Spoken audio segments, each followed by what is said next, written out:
Taste the Daily. மற்றொரு அண்மை செய்தி. ஆவடி மாநகராட்சிக்கு உட்பட்ட பல்வேறு பகுதிகளில் சாலைகள் குளம் போல மாறியிருக்கிறது. தேங்கியிருக்கும் மழை நீரில் கழிவு நீரும் கலப்பதால் மக்கள் அவதியடைந்துள்ளனர். இதுகுறித்த விவரங்களை செய்தியாளர் லிங்கேஷ் வழங்க கேட்கலாம். வணக்கம் லிங்கேஷ், கூடுதல் விவரங்களை வழங்கலாம்.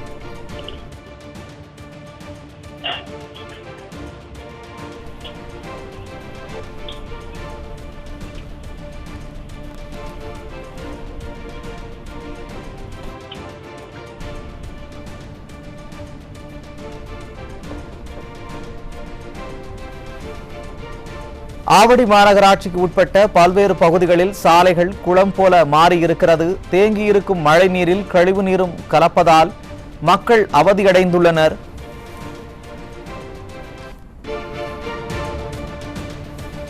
இதுகுறித்த விவரங்களை செய்தியாளர்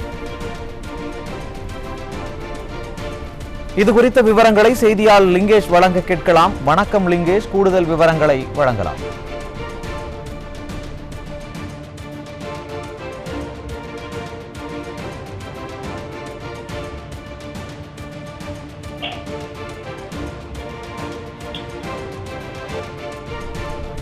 லிங்கேஷ், அங்கு மழை நிலவரம் எப்படி இருக்கிறது? தண்ணீர் எவ்வளவு தேங்கி இருக்கிறது? அது பற்றிய கூடுதல் விவரங்களை வழங்குங்கள் லிங்கேஷ்.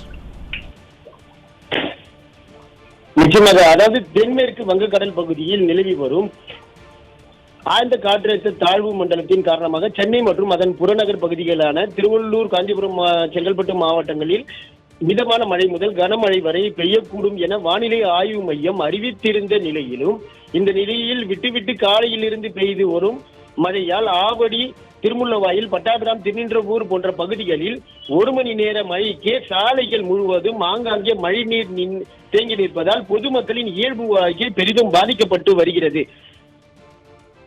உதாரணமாக, ஆவடி மாநகராட்சிக்கு உட்பட்ட ஆவடி வீட்டு வசதி வாரிய குடியிருப்பு 60 அடி சாலைகளில் கழிவு நீருடன் மழை நீர் ஆறு போல் ஓடுவதால் அப்பகுதியில் உள்ள 500க்கும் மேற்பட்ட வீடுகளில் வெள்ளம் சூழும் அபாய நிலை ஏற்பட்டுள்ளது. இதனால் பொதுமக்கள் வெளியே வர இயலாத சூழ்நிலை ஏற்பட்டுள்ளதால் அத்தியாவசிய பொருட்கள் வாங்கக்கூட பொதுமக்கள் வெளியில் வர அச்சம் தெரிவித்துள்ளனர்.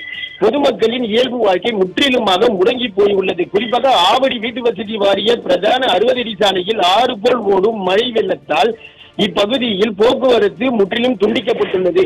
ஆவடி மாநகராட்சி வீட்டு வசதி வாரியத்திற்குட்பட்ட 40 மற்றும் 41வது வார்டு பகுதிகளில் சுமார் 500க்கும் மேற்பட்ட வீடுகள் மழை வெள்ளத்தால் பெரிதும் பாதிக்கப்பட்டுள்ள நிலையில், இது குறித்து ஆவடி மாநகராட்சிக்கு அருகிலேயே இருக்கக்கூடிய வீட்டு வசதி வாரியம் இத்தகைய அவல நிலையை ஏற்பட்டுள்ளது என்ற போதிலும் எந்த ஒரு நடவடிக்கையும் ஆவடி மாநகராட்சி அதிகாரிகளோ அல்லது அத்தொகுதியின் சட்டமன்ற உறுப்பினரும் மற்றும் அமைச்சராக இருக்கக்கூடிய திரு நாசர் அவர்கள் கூட எந்த விதமான நடவடிக்கையும் எடுக்கவில்லை என்பதே அப்பகுதி மக்களின் பிரதான கோரிக்கையாக உள்ளது மற்றும் பெரிய குற்றச்சாட்டாகவும் உள்ளது.